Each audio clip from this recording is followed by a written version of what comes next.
Est-ce que tu es très flexible ou même peut-être hyperlaxe? Qu'est-ce que ça veut dire, hyperlaxe? Hein? Ces articulations vont plus loin que normalement l'angle dans lequel ils devraient aller quand ils sont en extension. Exemple, les genoux droits debout, le genou plie un peu à l'inverse. Ou les coudes peuvent faire pareil également.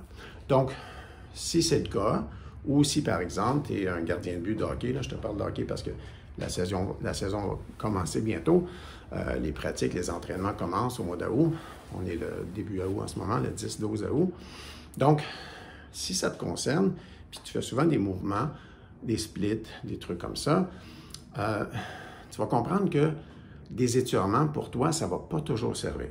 Hein? Si tu es hyperlaxe, c'est la même chose. Tu sais que dans mes expériences personnelles, si tu as regardé d'autres vidéos de moi, je t'ai expliqué que dans 80% des cas, comment est-ce que j'ai guéri mes propres douleurs, y compris des migraines, des maux de dos, des sciatiques, les tunnels carpiens. Dans 70 à 80% des cas, j'ai guéri ça avec des étirements. Mais si toi, tu es hyperlaxe ou hyperflexible, bien, ça ne sera peut-être pas le cas. Hein? Si tu es un athlète de cirque, un gymnaste ou un gardien de but de hockey, il y a certains mouvements ou étirements que tu vas faire qui ne vont pas nécessiter d'étirement dans le but de corriger un trouble musculo-squelettique. Donc, ce que tu dois faire à ce moment-là, c'est opter plutôt pour l'aspect massage au point de pression. Hein? Pourquoi? Parce que les deux aspects, hein, guérir le corps de ses douleurs ou le défaire de ses douleurs, c'est répondre aux besoins des muscles.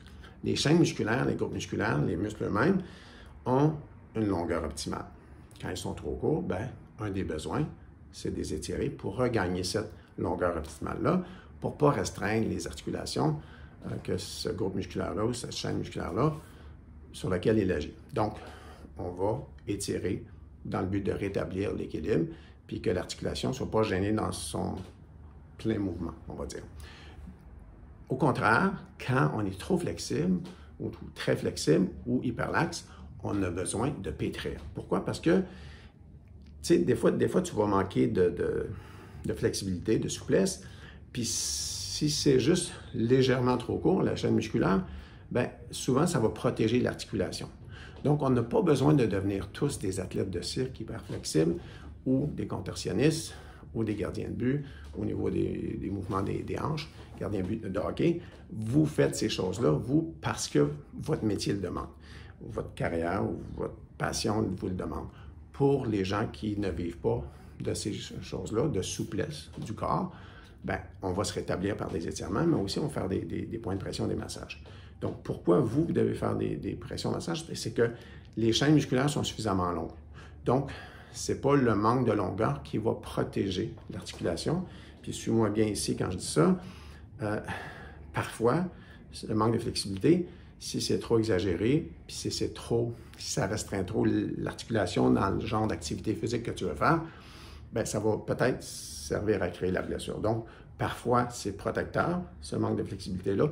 Parfois, c'est néfaste. Pourquoi? Parce que je te l'explique maintenant.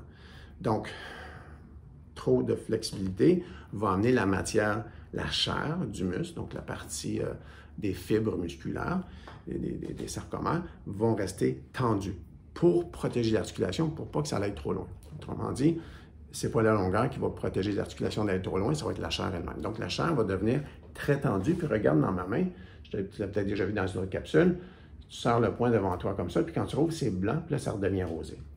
Donc, il y a un manque de récupération qui se fait dans ce moment-là. Puis, le muscle étant crispé, quand il va arriver un mouvement sec et brusque, bien, parfois, le muscle, il ne va pas faire la bonne réponse. Il ne va pas laisser aller comme c'est le temps, quand c'est le temps, puis il va peut-être trop crisper ou trop protéger. Puis là, il va restreindre aussi le mouvement, puis il va faire un problème tendineux, un problème de l'articulation, juste parce qu'il est crispé. Donc, qu'est-ce que tu dois faire pour réparer ça à ce moment-là?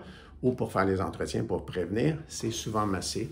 Exemple, pour les athlètes que j'ai mentionnés là, de cirque ou tout ça, tu vas pétrir la chair. Donc, tu vas faire des points de pression, des automassages, et tu vas t'assurer qu'il y a une souplesse dans le tissu pour que le sang qui amène la régénération, la récupération, circule quand tu es au repos. Très, très bien dedans. Donc, j'espère que tu saisis ça.